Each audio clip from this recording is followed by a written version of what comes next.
Hey everybody, Will here from vitalstage.com. Today I wanted to do a short video on the only stretch that you need for plantar fasciitis relief. And this is not for all plantar fasciitis relief, this is just a stretch that you can do.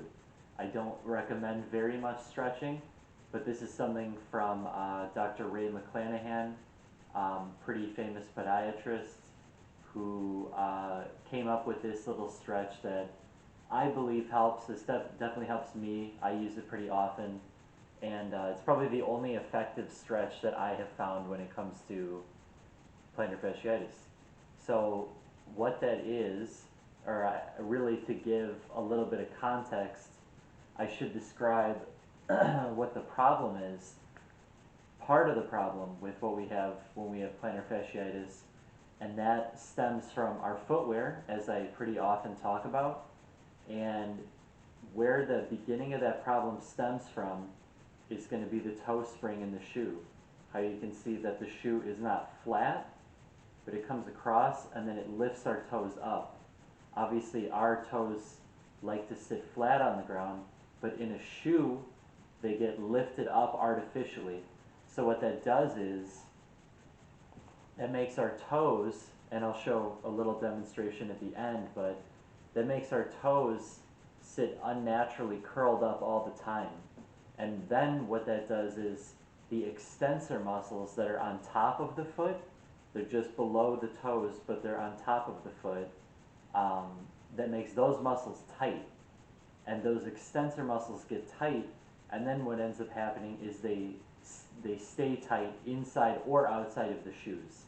It's the shoe that creates it, but once those muscles get tight, they're going to stay like that unless we do something about it.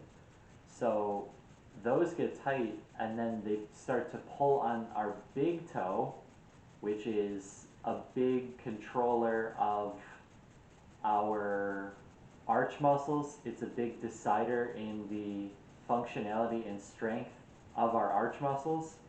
And obviously that's where a lot of plantar fasciitis pain is going to be, if we have any. It's going to be in those arch muscles. It's going to be in and around the heel area as well. But we get these tight extensor muscles on top, negatively influences the bigger toe, pulls on it, and then that actually subsequently is pulling on the arch muscles on the bottom of the foot. So the way you can think about it is that the muscles of the foot, top or bottom, actually are going to end up relying on each other because they need each other to be at full length. When the muscles on top are tight, that negatively affects the rest of them because it pulls on the rest of them and causes more strain. And I've talked about in other videos, very quickly again with the shoe, that we have the lift up at the front, but we also have an elevated heel. You can't see it as much. Maybe you can kind of see it just with the padding itself, how much taller it is than, say, the ball of the foot. We don't have that much padding, but we have a very high heel for some reason. So you kind of get this, your foot goes from flat to like a U in a way, like an unnatural U. Obviously it's not really sitting in that position, but it's getting artificially lengthened on the bottom of the foot because the toes are up, the heel is up, so those bottom muscles are getting stretched in a way that they don't want to be. So a lot of people want to do stretching for plantar fasciitis that would dorsiflex the toes. So people will stretch like, if this is the one we're talking about, they'll stretch it like that. But Dr. Ray McClanahan, and I do agree with this, thinks that we are already getting too much of that stretch. That is already a strain on our foot. Doing that more is only going to make it worse. So what he says is do the exact opposite. Plantar flex the toes. Get them to go like this. Because, again, we want to stretch those muscles on top of the foot. You may be having pain in the bottom of the foot, but what you want to be stretching to get some relief is the top muscles, because that is going to positively affect the big toe, and it's then subsequently going to positively affect the arch muscles on the bottom of the foot, so they don't keep getting that artificial stretch that they don't want and that's creating more strain. So very quick demonstration. I'll move the camera so you can see better. Show my foot. Instead of pulling the toes back like this, stretching them like this, you want to do the exact opposite. You want to push them down into the ground, maybe push forward like this, just as much as you can handle, nothing complex, but that's exactly what you're going to do.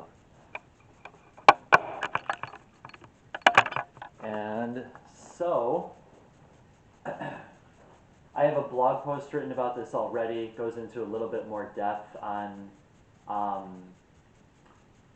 long you want to be doing that for, when you want to be doing it, how often, whatnot. Not that there's any risk, really. You're not really going to hurt yourself. I mean, you can feel the point where you should probably stop, but there's a couple things in there that might help you. So that article is going to be linked in the description below this video. Check that out for more details. I also have in the article that you probably will want to see is Dr. Ray McClanahan's video himself, where he's talking about this stretch, and he demonstrates it in there as well. So definitely check that out. This is something that is going to provide you good plantar fasciitis relief, and you can do it anytime, anywhere. I like to do it just when I'm sitting in a chair. I'll just push my toes into the ground, kind of push my ankles forward a little bit, just test them, keep them loose. It's just good practice just to remind your feet to get back to their, to get your foot muscles back to their more natural lengths. So anyway, that is the only stretch you need for plantar fasciitis. Again, check out the blog article in the description below this video. You're going to get more resources that way. You'll be able to learn more. And until next time.